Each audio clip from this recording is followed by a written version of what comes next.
إلى الله بإذنه وسراجا منيرا فقد قال الله تعالى في كلامه المجيد والفرقانه الحميد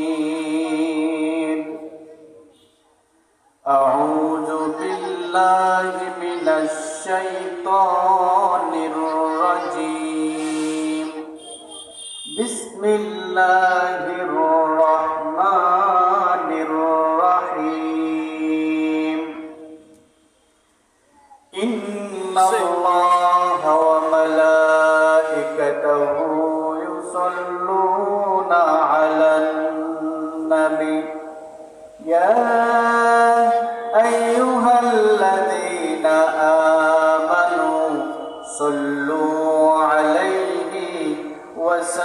وسلموا تسليما اللهم صل على سيدنا مولانا محمد وعلى آل سيدنا مولانا محمد ধুলির ধরা মরুরি বুকে ফুটিল যে এক ফুল সে যে আমার কামলিওয়ালা সে যে আমার কাউসারওয়ালা মুহাম্মদ রাসূল মুহাম্মদ রাসূল আল্লাহুম্মা সাল্লি আলা সাইয়্যিদিনা মাওলানা মুহাম্মদ ওয়া আলা سيدنا مولانا محمد بلغ العلا بكماله كشف الدجى بجماله حسنت جميع خصاله صلوا عليه وآله اللهم صل وسلم وبارك عليه সম্মানিত হাজিরিন দিনদার পরহেজগার মুমিন মুত্তাকিন মুরব্বিয়ানে এজাম মহান আল্লাহ পাক রব্বুল ইজ্জত ওয়াল জালাল যিনি মহিয়ান যিনি গরিয়ান যিনি সর্বশক্তিমান লা ইলাহা ইল্লাল্লাহু ওয়াহদাহু লা শারীকা লাহু লাহুল মুলকু ওয়া লাহুল হামদু ইহয়ী ওয়া ইউমীতু ওয়া হুয়া হাইয়্যুল লা ইয়ামুতু বিয়াদিহিল খায়র ওয়া হুয়া আলা কুল্লি শাইইন কাদির বলে আল্লাহু আকবার নারায়ে তাকবীর আল্লাহু আকবার মহান আল্লাহ পাকের লাখো কোটি শুকরিয়া যিনি সুস্থতার সবলতার সাথে আত্মশুদ্ধিতা বিনয় নম্রতা সভ্যতা ভদ্রতা উদারতা আকুলতা জ্ঞান বুদ্ধি বিবেক এবং কৌশল দিয়ে আল্লাহ তাআলা সর্বশ্রেষ্ঠতম মাখলুক হিসাবে পৃথিবীতে পাঠিয়েছেন সেই মহান সত্তা আল্লাহ পাক রব্বুল ইজ্জত ওয়াল জালাল যিনি মহিয়ান যিনি গরিয়ান তেনার শুকর গুজার হচ্ছি বলি আলহামদুলিল্লাহ আরো জোরে সোরে বলি আলহামদুলিল্লাহ সম্মানিত উপস্থিতি আমার ছাত্র ভাইয়েরা যাদের দায়িত্ব নাই আমরা স্টেজের সামনে এসে বসে যাই অযথা ঘোরাফেরা না করে স্টেজের সামনে এসে বসে যাই মহান আল্লাহ পাক রব্বুল ইজ্জত যিনি আমাদেরকে বিনা প্রার্থনায় আখির নামদার তাজদারে মদিনা সুলতানে মদিনা নূরুন আলা নূর আহমদে মুস্তফা মুহাম্মদে মুস্তফা বলে সাল্লাল্লাহু আলাইহি ওয়াসাল্লাম সেই রাসূলের উম্মত হিসাবে আমাদেরকে পৃথিবীতে পাঠিয়েছেন। আমরা সেই নবী হযরত মুহাম্মদ মুস্তফা সাল্লাল্লাহু আলাইহি ওয়াসাল্লামের শানে দরুদ ও সালাম পেশ করছি, বলি সাল্লাল্লাহু আলাইহি ওয়াসাল্লাম। সম্মানিত উপস্থিতি এবং সম্মানিত এলাকাবাসী, আজকের এই পবিত্র কোরআনুল কারীমের তাফসীর মাহফিলে প্রধান আলোচক হিসাবে আলোচনা উপস্থাপন করবেন মাওলানা ইসমাইল বুখারী কাশিয়ানী সাহেব, ঢাকা। তিনি ইতোমধ্যে আমাদের মাঝে উপস্থিত হয়েছেন এবং আজকের মাহফিলে বিশেষ অতিথি সম্মানিত সভাপতি, আমাদের আজকের মাহফিলের পরিচালক সাহেব, সবাই আমাদের মাঝে উপস্থিত আছেন। সম্মানিত এলাকাবাসী, ভাই বোন, বন্ধু এবং পর্দার আড়ালের মা বোনদেরকে অনুরোধ করছি, আপনারা বিলম্ব না করে আজকের মাহফিলে উপস্থিত হয়ে দলে দলে যোগদান করিয়া দোজাহানের কামিয়াবি হাসিল করব ইনশাআল্লাহ। আল্লাহ তাআলা এই পৃথিবীতে মাখলুকাত পাঠিয়েছেন, তার মধ্যে শ্রেষ্ঠতম দুটি মাখলুকাত আল্লাহ তাআলা পৃথিবীতে পাঠিয়েছেন, বলি আলহামদুলিল্লাহ। আর এই সৃষ্টি জগৎকে আল্লাহ তাআলা তিনটি শ্রেণীতে বিভক্ত করেছেন। কয়টি শ্রেণীতে? তিনটি শ্রেণীতে বিভক্ত করেছেন। একটি হচ্ছে সর্বোৎকৃষ্টতম মাখলুক, যেনাদেরকে বলা হয় আল মালাইকা, বলি আলহামদুলিল্লাহ। মালাইকা এরা হচ্ছে ফেরেশতাদের দল। এরা কিসের দল? ফেরেশতাদের দল। এরা উৎকৃষ্টতম, এনাদের কোনো গুনাহ নাই, পাপ নাই, পাপ কাজ করার মতো কোনো জ্ঞান তাদেরকে আল্লাহ তাআলা দেন নাই, বলি সুবহানাল্লাহ। সম্মানিত হাজিরিন, আল্লাহ তাআলা এই সৃষ্টি জগৎকে তিনটি শ্রেণীতে বিভক্ত করেছেন। তার মধ্যে শ্রেষ্ঠতম মাখলুক হচ্ছে আল মালাইকা, যিনাদেরকে ফেরেশতাদের দল বলা হয়, বলে সুবহানাল্লাহ। আর দ্বিতীয়তম যে শ্রেণীটা আছে সেটা হচ্ছে আল গদবিয়া, চতুষ্পদ জন্তু, যেগুলোকে গরু, ছাগল, হাঁস, মুরগি, পশু পাখি, এগুলোকে দ্বিতীয় শ্রেণীতে বিভক্ত করেছেন। এরা কিন্তু কোনো উৎকৃষ্টতম জ্ঞান এদেরকে আল্লাহ তাআলা দেয় নাই। এদেরকে জ্ঞান বলতে কিছু দেওয়া হয় নাই, যার ফলে ওরা ক্রোধের মধ্যে জড়িত থাকে, বলি নাউজুবিল্লাহ, আস্তাগফিরুল্লাহ। সম্মানিত হাজিরিন, ওরা কোনো ন্যাক কাজ কি সেটা কিন্তু বোঝে না। পশু পাখি ন্যাক কাজ কি, নামাজ কাকে বলে, রোজা কাকে বলে, কিভাবে মানুষকে বা পশুকে ধোঁকা দেওয়ার থেকে বিরত থাকবে, সেই কৌশল কিন্তু তাদেরকে শেখানো হয় নাই, পশুকে বিবেক দেওয়া হয় নাই। সম্মানিত উপস্থিতি, আল্লাহ পাক রব্বুল আলামিন আর একটি শ্রেণীকে তৃতীয় নম্বর শ্রেণীতে বিভক্ত করেছেন। এই শ্রেণী হচ্ছে ইনসান। এই শ্রেণীটি কি? ইনসান। এটাকে মানুষ বলা হয়, জিন ও ইনসান। এই জিন ও ইনসানকে তৃতীয় শ্রেণীতে বিভক্ত করেছেন। এদেরকে আল্লাহ তাআলা জ্ঞান, বুদ্ধি, বিবেক, কৌশল দিয়ে পরিমার্জিত করেছেন, বলি সুবহানাল্লাহ। মানুষকে ধোঁকা দেওয়ার জ্ঞানও আছে, মানুষ মানুষকে ঠকানোর জ্ঞানটাও আল্লাহ তাআলা দিয়েছেন এবং কিভাবে ঠকানোর থেকে ধোঁকা দেওয়ার থেকে নিজেকে বিরত রাখবে সেই জ্ঞানটাও আল্লাহ তাআলা দিয়েছেন বলে সুবহানাল্লাহ। সম্মানিত হাজিরিন, সেই জন্য আল্লাহ পাক রব্বুল আলামিন এই মানুষ ও জিন জাতির হিসাব নিকাশ কঠিনভাবে নিয়ে নেবেন বলে সুবহানাল্লাহ। পশু পাখির কোনো হিসাব নাই, কেননা তাদেরকে জ্ঞান দেওয়া হয় নাই, বিবেক দেওয়া হয় নাই, বুদ্ধি কৌশল তাদেরকে দেওয়া হয় নাই।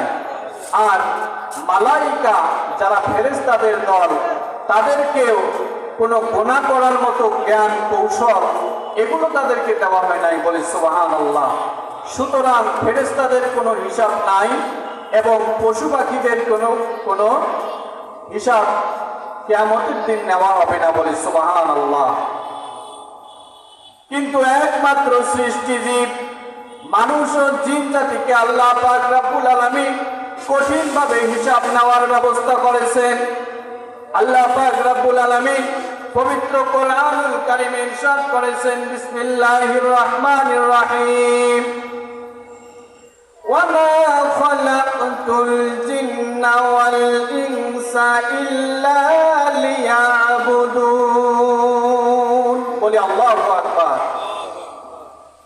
আল্লাহ পাক বলেন, আমি মানুষ ও জিন জাতিকে ইবাদতের উদ্দেশ্যে, আমার দাসত্ব করার উদ্দেশ্যে, আমার গোলামি করার উদ্দেশ্যে পৃথিবীতে পাঠিয়েছি বলি সুবহানাল্লাহ। সুতরাং আল্লাহ পাক রব্বুল ইজ্জাতি ওয়াল জালাল এই মানুষকে কঠিন হিসাব নিকাশ থেকে আল্লাহ তাআলা কোনো ছাড় দিবেন না বলে সুবহানাল্লাহ। আল্লাহু আকবার।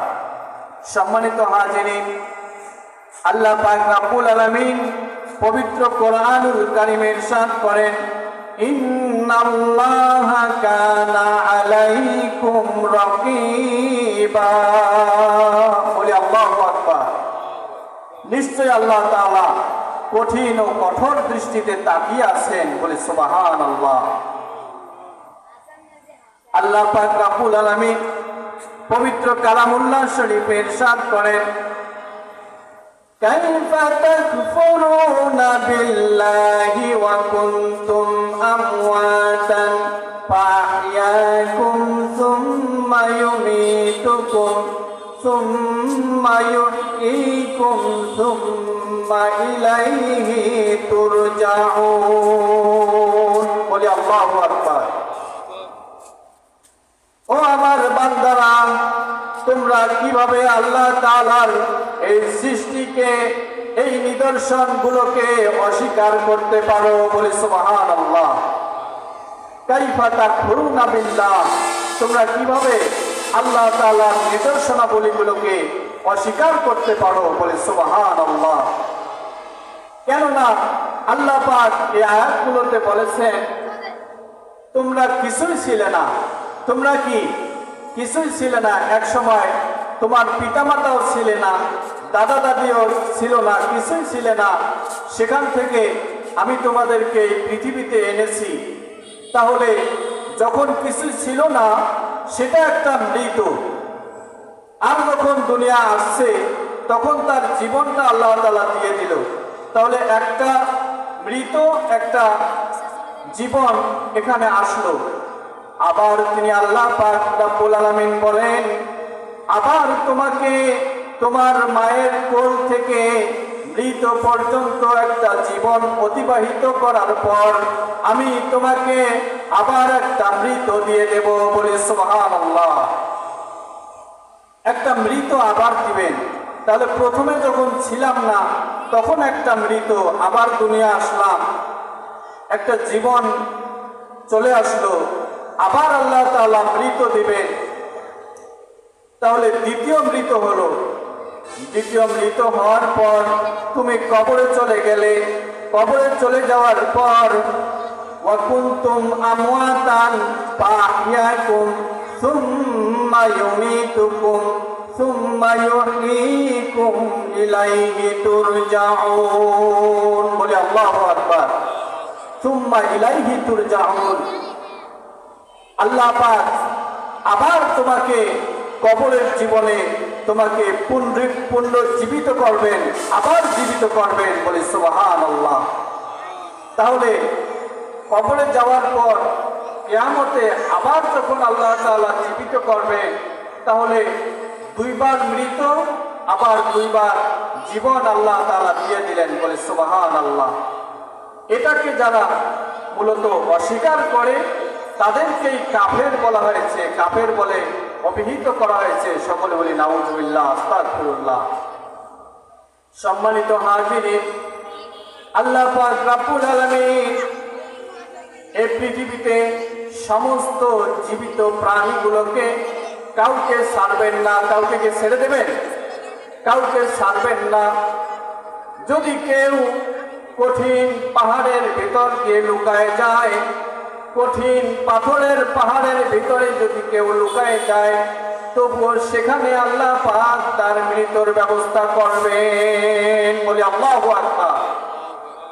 আল্লাহ পাক রব্বুল আলামিন বলেন, কুল্লু নাফসিন যায়িকাতুল মাউত, প্রত্যেকটা প্রাণীকে মৃত্যুর স্বাদ গ্রহণ করতে হবে।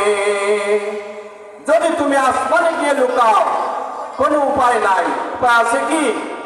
কোনো উপায় নাই। হযরতে লুকমান হাকিম, তিনি একজন গবেষক ছিলেন, বিজ্ঞানী ছিলেন। তিনি পরীক্ষার জন্য তেনার জীবনের শেষ মুহূর্তে একটা পরীক্ষা করলেন। তিনি ছিলেন একজন বিজ্ঞানী, গবেষক, বলে সুবহানাল্লাহ। আল্লাহ পাক রব্বুল আলামিন তেনাকে এমন মেধা দিয়েছেন, এমন জ্ঞান দিয়েছেন, চিকিৎসা বিজ্ঞানে যত চিকিৎসা আছে, তৃণলতা দিয়ে, বৃক্ষরাজি দিয়ে, গাছপালার মাধ্যমে যে ঔষধগুলো আছে, সে ঔষধের গবেষণা তিনি করেছেন। তিনি হলেন লুকমান হাকিম। তিনি একজন বিজ্ঞানী, গবেষক ছিলেন। আল্লাহ পাক রব্বুল আলামিন তেনাকে এমন জ্ঞান দিয়েছেন, বিবেক দিয়েছেন, বুদ্ধি দিয়েছেন। তিনি পরীক্ষার জন্য তেনার জীবনের শেষ মুহূর্তে একটা পরীক্ষা করলেন। তিনি চিন্তা করলেন, আল্লাহ পাক তো আমাকেও ছেড়ে দিবেন না, আমাকেও নিয়ে নেবেন। আমি আমার পরবর্তী প্রজন্মকে জানায় দেওয়ার জন্য, শিক্ষা দেওয়ার জন্য একটা চিহ্ন রেখে যাই। সে চিহ্নটা হচ্ছে তেনার মতো, হুবহু তেনার মতোই 39টা লোকমান হাকিম তৈরি করলেন। কয়টা? 39টা লোকমান হাকিম তৈরি করলেন।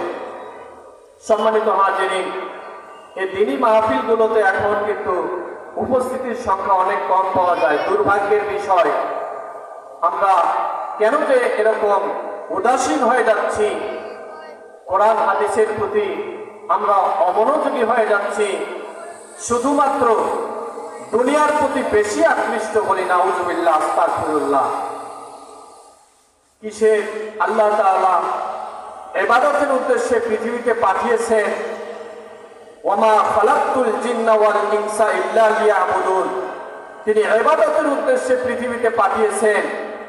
সেই ইবাদত না করে, আমরা আল্লাহ তাআলার দাসত্ব গোলামি না করে, আমরা পৃথিবীর ধন সম্পত্তির প্রতি এত বেশি আকৃষ্ট হয়ে গেছি, ধন সম্পত্তির পিছনে দৌড়াইতে দৌড়াইতে জীবন শেষ, মৃত্যুর সময় পর্যন্ত আমরা আখিরাতের খেয়াল পর্যন্ত করি না, বলি নাউযুবিল্লাহ, আস্তাগফিরুল্লাহ।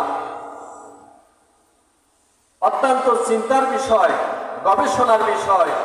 এই দিনী কাজের জন্য আর্থিক সহযোগিতা যে আমরা একটু কোনো ভাইয়ের প্রতি, কোনো ভাইয়ের কাছে চাইতে গেলে দেখা যায় যে এমন একটা মন মানসিকতা দুনিয়ার প্রতি, দুনিয়ার সম্পদের প্রতি, আল্লাহু আকবার, আল্লাহু আকবার। দেখা যায় কোরআনের কথা শুনতেই চাচ্ছে না, কেমন জানি একটা আখিরাত বিমুখী অবস্থা, বলি নাউযুবিল্লাহ, আস্তাগফিরুল্লাহ। সম্মানিত হাজিরিন, এই দিনী মাহফিলে, কোরআনের মাহফিলে আসলে আমাদের সব হয় না, গোনা হয়? যদি আমরা না এসে অবহেলা করে বাড়িতে বসে থাকি তাহলে গোনা হবে না? সময় সুযোগ আছে, সব কিছু আমাদের ঠিক আছে, অসুস্থ না, আমার কোনো জরুরি কোনো প্রয়োজন নাই, বাড়িতে বসে আছি। অনেকে আমরা মনে করি বাড়িতে থেকে শুনতে পারবো, ঘরে বসে শোনা আর এই মজলিসে বসে শোনা কি এক হবে? কখনো এক হবে না। এখানে আসলে অবশ্যই আপনার একটু হলেও মন মানসিকতা পরিবর্তন হয়ে যাবে ইনশাআল্লাহ। কোনো একটা না কোনো কথার মাধ্যমে যদি দিনের অবস্থা মনের মধ্যে তৈরি হয়ে যায়, ইবাদতের মন মানসিকতা যদি চলে আসে, তাহলেই তো কামিয়াব হওয়া যাবে। সম্মানিত হাজিরিন, লোকমান হাকিম বিজ্ঞানী রহমতুল্লাহ আলাইহি তিনি এমন একটা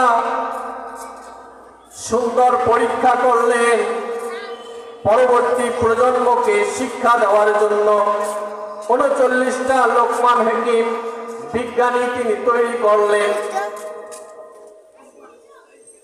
তেনার জীবনের একমাত্র শেষ সময় তিনি এই গবেষণাটা করলেন।